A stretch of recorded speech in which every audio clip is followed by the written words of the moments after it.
Welcome to the Cats Creed Crash Course series of videos. This is the final video in the beginning of the year series for 2025-2026, but we'll be back throughout the year to bring you updates on all things related to the Student Code of Conduct, Discipline, and PBIS. This year at Haymon-Morris, we're really going to make sure that we drive the point of the 4 elements of the Cats Creed. We expect that you will come prepared, you'll act with integrity, take responsibility, and show respect throughout this school year. In this particular episode, we look at the topics of attendance and tardiness, and hopefully you'll see the connection between these general expectations we have of the students and that Cats Creed. All right, let's talk about the positive benefits of attendance and the negative impact of being absent from school. In modeling good practices for citing my sources, I've provided the name of the different research studies that I'm referencing here today, since these are not my work and I didn't conduct the research. So I can't just say that I came up with these ideas on my own. So, first of all, in terms of benefits of being at school, obviously we would expect that there be a correlation between you attending school and your academic achievement being better. So, if you attend school, there tends to be a greater chance that your academics are better than for those who don't attend school as much. Then, maybe a little more surprising is that if you attend school and we pair high rates of attendance with things like our PBIS program here, there tends to be behavior improvements. That is, you being at school and having a PBIS system together increases the likelihood that your behavior will be better. Now, negative impacts of absences. First, again, we would not be surprised to find that if you're not at school, your academics would suffer, but maybe surprising to you would be social development. That is, your relationship with peers, with other adults and teachers and things like that seems to be impaired by your absences from school. Second, again, your behavior and academics, not surprising at all. Those things are negatively impacted by you not being at school. But maybe most surprising is that in one research study, 3 researchers found that the dropout rate in high school, your future economic situation, that is, as an adult, the kind of money you earn, the amount of money you earn, and your economic stability, and then even your health, that is, how well you were in terms of your sicknesses and medical conditions and things like that, correlated with your absences from school. So the more you were absent, the more likely you are to have health problems. Now, that could be just a reflection of the fact that people who are sick are more absent from school, but it could also just kind of show that there's a lot of negative things associated with you not being at school. Maybe you missed way too many health lessons, and so you don't know how to help take care of yourself the best, for example. Some other things to consider in terms of absences. First of all, the state of Georgia has laws that tell us what is an excused absence. So those include illnesses, that is your own personal illness as a student, as well as a very severe family illness or a loss, a tragic loss like a loss of a family member.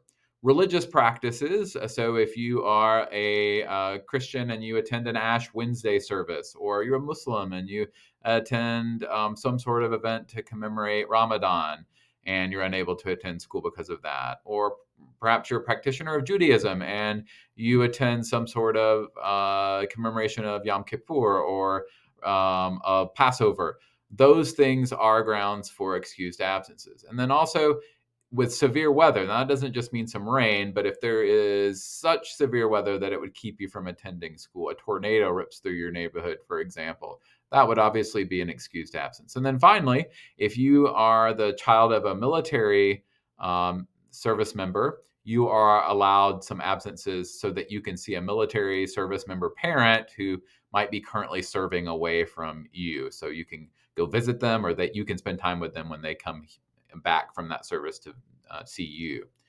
One thing that's a little bit new this year and returning in some ways is the points at which the school will be in contact with your parents.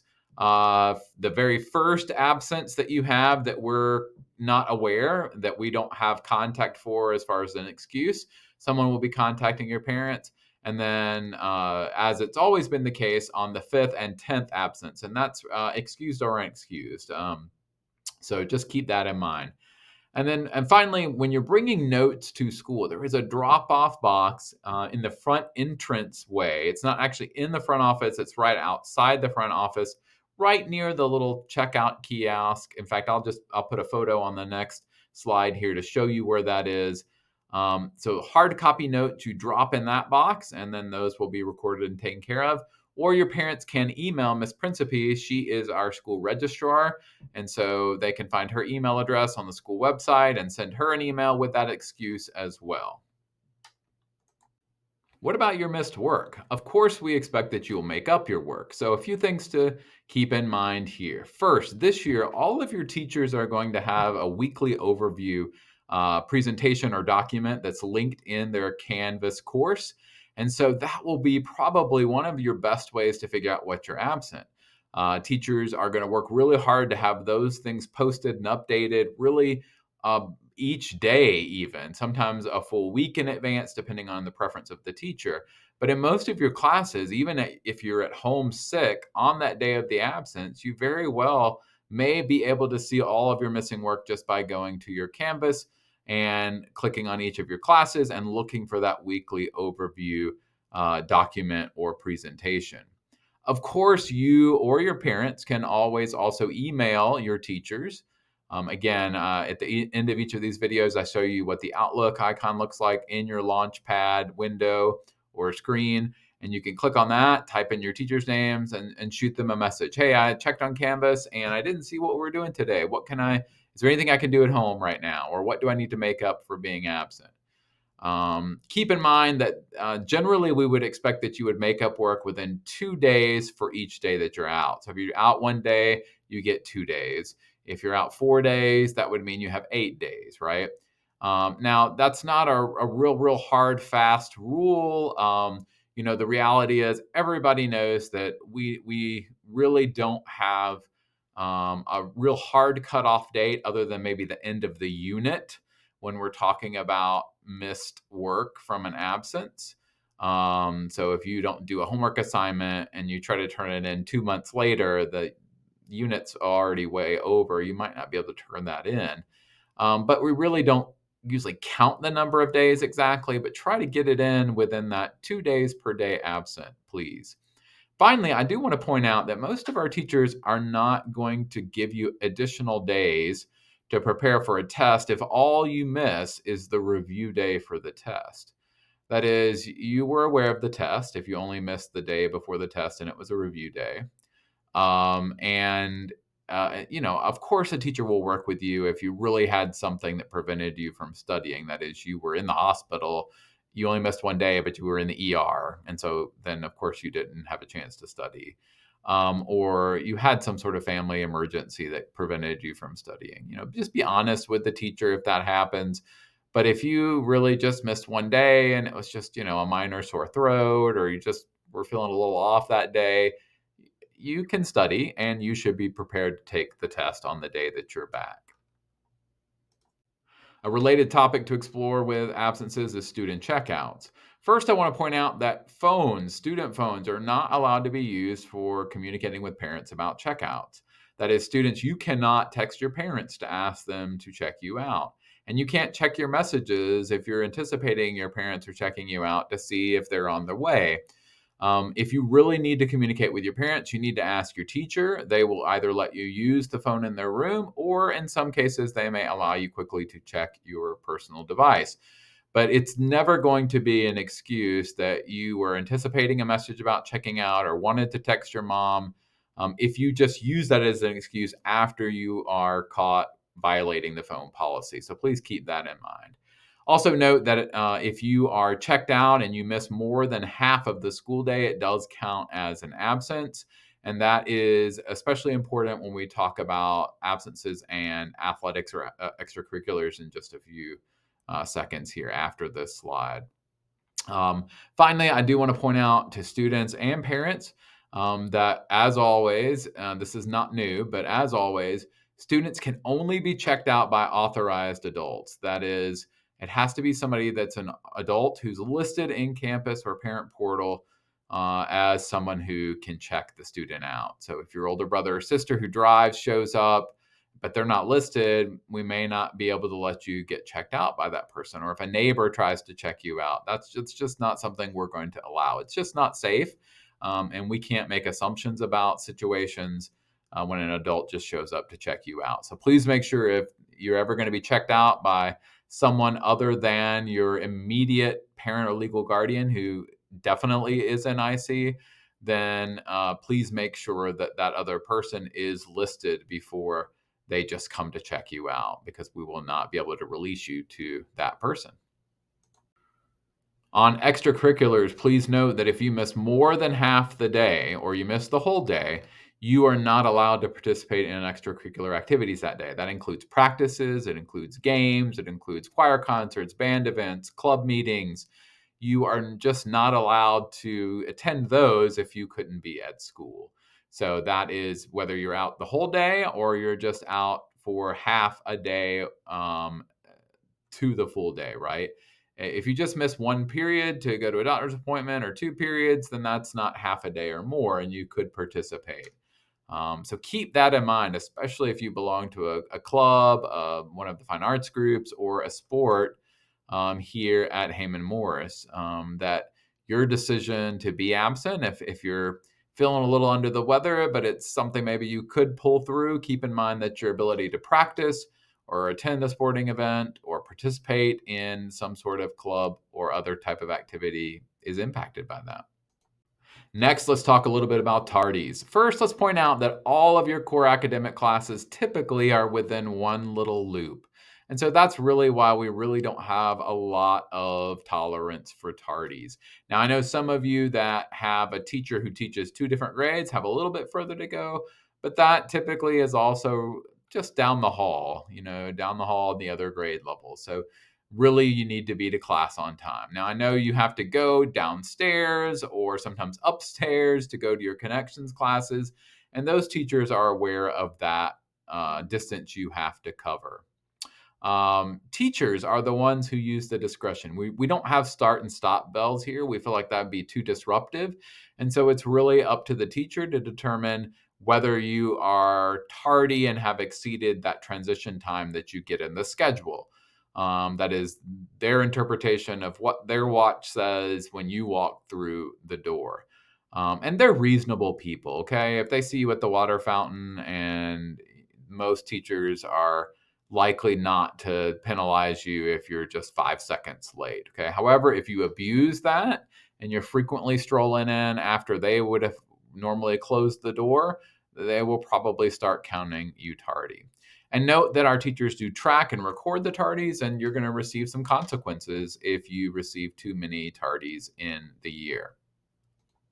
Let's talk about consequences for tardies. So we understand that sometimes things happen and sometimes you're late. So that's why we have a built-in number of tardies. You get 2 tardies that really don't cause you any particular problem. For your first and second tardy, the teacher will just say, "Hey, you're tardy today. I've got to record it." And that's it. There's no big deal to that. Now, I do want to point out that being late to class 10 or 15 minutes is not a tardy. That's skipping or being out of area, and we'll talk about that in just a second. But 30 seconds, maybe up to a minute, all right, you were just tardy. And the first 2 times, nothing serious really happens. However, starting with the third tardy, there are consequences. Starting with tardy number 3, your parents will be contacted upon each tardy. And on tardy number 3, you also receive a silent lunch. Same thing with tardy number 4, parent contact, silent lunch. Starting with tardy number 5, I will contact your parents because it's an office referral for each tardy starting with tardy number 5. And we do start giving you consequences for those office referrals, like in-school suspension. And last year, I got to the point with a very, very small number of students that I was about to give out-of-school suspension for tardiness because it was the same class and it was over and over and over again, and the student didn't seem to understand the importance of the matter. And so we just accelerated consequences to that point. All right. We probably had under 5 students, though, that reached a point of having 5 or more tardies last year. And for most of those small group, just a few times in ISS or one time in ISS was enough for them to realize they should be in class on time. Again, being late to class by more than maybe a minute or so could be viewed as skipping the class, trying to just skip out on it, right? Not be there, be somewhere else, or what we call out of area. We've even had students hang out in bathrooms for entire periods, which is just really gross, and I don't understand that. But this is always handled as an office referral, almost always. There's a few times maybe that there might be some sort of reason that we did not, but the great majority of time, if you were intentionally trying to miss a class or hiding out somewhere, that's going to be an office referral. So don't be in areas you're not supposed to be. Don't be gone on your hall passes too long. If you leave on a hall pass and you're gone for 15 minutes, the teacher lets me know and I'll look at the cameras and you're just aimlessly wandering the halls and you go downstairs and you walk around and you're just wasting time. That's skipping or out of area. And then also, I do want to point out here, do not leave before you're dismissed in the afternoons. For example, if you're a bus rider, you do not leave with the car riders. That's not acceptable. Really, even if you're a bus rider, some of you think that you're being sneaky and coming out early when we haven't dismissed your bus. I see you, and I've spoken to some of you, and the reality is it's going to be a real problem, and you'll likely have some consequences if you come out there and your bus is not there. And I don't know that that's happened yet, but there will be days that your bus has an unexpected delay. And if you come out there and your bus is not there, it is posing really kind of a safety threat. It's dangerous for students to be out there just standing around when we don't have your bus and you're unsupervised. So I would strongly suggest that you not come out there if your bus has not been marked on the bus dismissal spreadsheet and you haven't heard it over the intercom. You risk getting in trouble for being out of area because if you come out there and your bus is not here yet, that's what we're going to do. Finally, as always, take this time now to discuss in class and ask questions. If you're not able to resolve those questions, or if you just have one that you're a little embarrassed to ask, feel free to shoot me an email. Look for that Outlook icon in your class link panel and type my last name, Southard, that starts with South. Sorry I didn't have checkpoint questions this time, but really just thought it would be best to get through this as quickly as possible.